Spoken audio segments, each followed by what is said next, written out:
Thought I'd do a new angle today. Hello, friends. Can I call you friends? Not sure. Online accomplices? Online buddies? Uh, People that we acquaint with? Are we acquaintances? I don't know.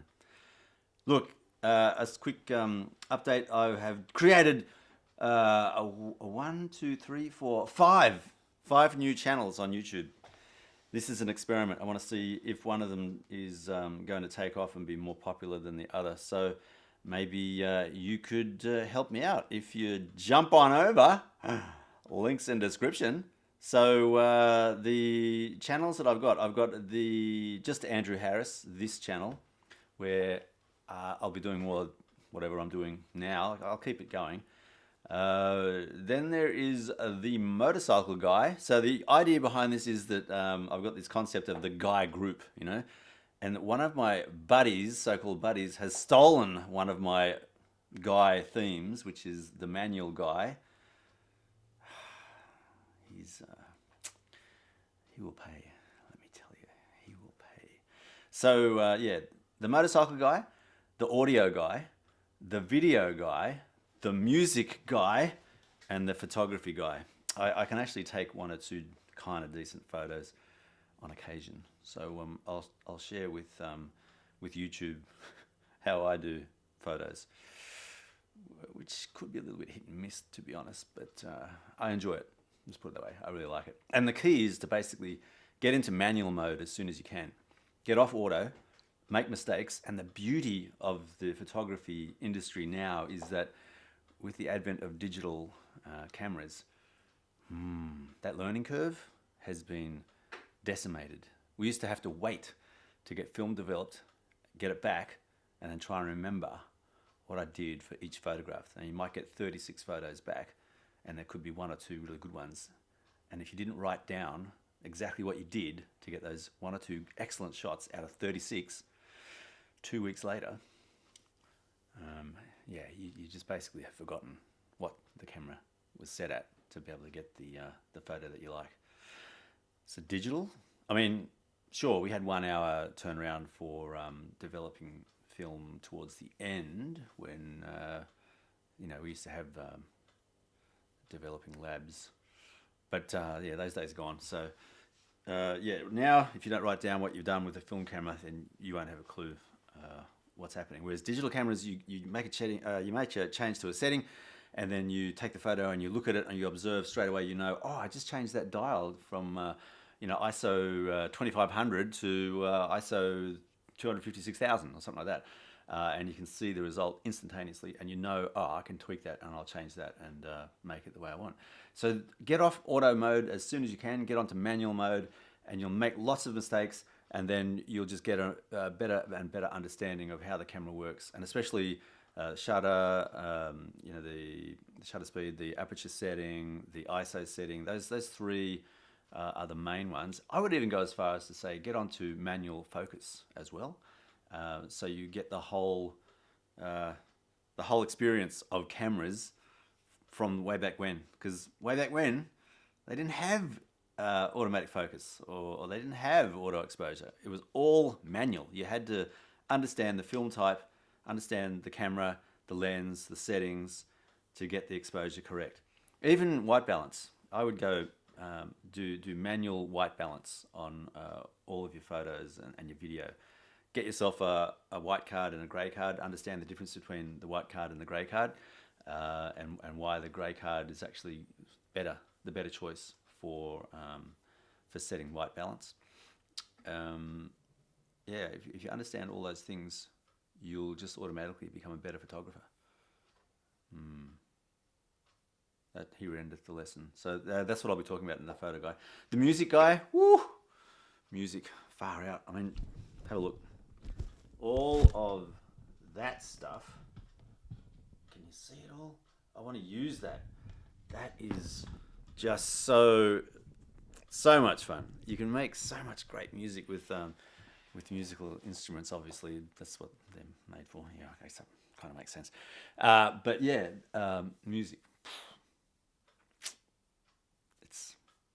Steve Jobs, he nailed it. you know, the iPod, far out. That created this portable music that you carry with you everywhere you go now. It's crazy. All of us, like 99.9% of the world's population, is into music. So yeah, I'm into music. Love it. So I want to compose and write my own music and start putting that on YouTube. So it'll either be a hit or a miss, because that's just the way music is. Like, we've all got our own specific tastes. So some people will love what I do, others will hate what I do, and I'll be there in the middle, just enjoying what I'm doing. So regardless, I'll still enjoy it.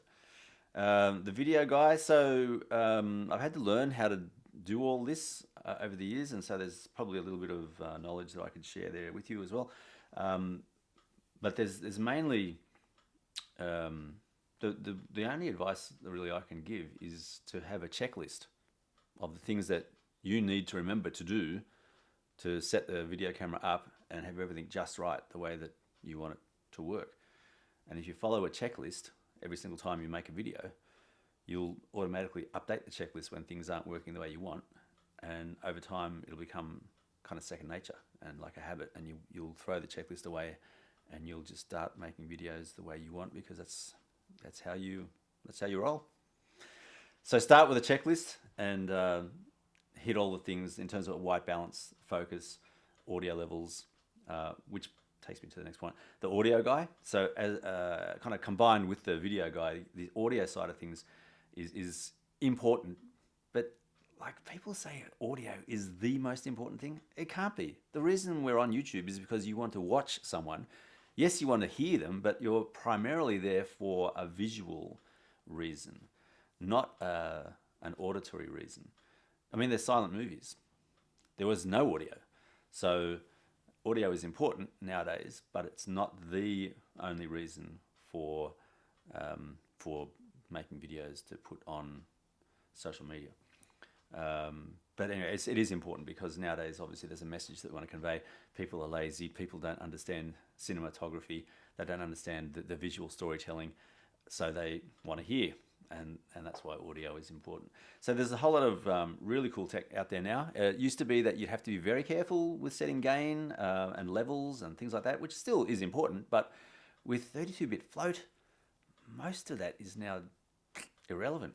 You can basically not be scared of clipping and making things too quiet. With 32-bit float, you can up the levels post, like afterwards. After you've recorded, you can then adjust everything. It's crazy. It takes up a stack more room. That's the only caveat. So you need a lot more processing power and space for your computer to do the editing. But with 32-bit float audio, you can make all kinds of mistakes and recover from it. But if you want to really know audio, you're better off going with 24-bit and then making sure the levels are correct and you've got all of the tone the way you like it, the different frequencies being filtered or cut or boosted. That kind of understanding. Oh, and especially the production of the audio. So there's things like volume to make the sound closer or further away, so that you've got that emphasis. There's the panning, so left and right, to give you a bit of depth. There's frequency to boost or cut to make the sound appear higher up or lower down. This is all real. We'll talk about it, but yeah, it's really, really interesting. Kind of like a science, but an art as well. And then the motorcycle guy. So the motorcycle guy, motorcycles, far out. I don't know what it is. Those two gyroscopes behind each other, like on a scooter, a bicycle, motorcycle, anything with two wheels in like a tandem behind each other. It's got this gyroscopic effect, and it's got the counter steering over a certain minimum threshold speed, where if you go fast enough, you have to turn the handlebars the wrong way to go the way that you're expecting. It's bizarre. So you push on the right handle grip to turn right, which is in effect turning left to go right. It's mad. It's just mad. I love it. And there's a whole lot of stuff around that. That's primarily why people kill themselves on motorcycles around corners, because they do not understand counter steering. and they persist in an emergency with the idea that if I want to go left, then I've got to turn the handlebars left, but that will guarantee you turning right in the opposite direction that you want to go. And there's a video link which is pretty horrific, but it demonstrates that really nicely. And there's another test you can do if you've got a motorcycle or even a bicycle. Ride the bicycle. I'd recommend this on a bicycle to start with only one hand. So right hand would be the one to go with because that'll control the throttle on a motorcycle. But if you're on a bike, it'll be in the habit, if you want to try that on a motorcycle later, already set in your brain. So on a bicycle, I would suggest go down a hill where you're not pedaling, and then see what happens when you push right on the right handle grip, as in, as if you're turning left. So push the handle grip to the right, and you'll see that you turn right, even though the wheel is starting to turn left. It's fascinating. Just one hand, because then you'll know whether you're turning left or right, and you'll see what happens here with counter steering. And that hopefully will save people killing themselves around corners on a motorcycle at speed because they're going too fast and they don't know how to turn. So motorcycles, yeah, I just, man, love the motorcycles.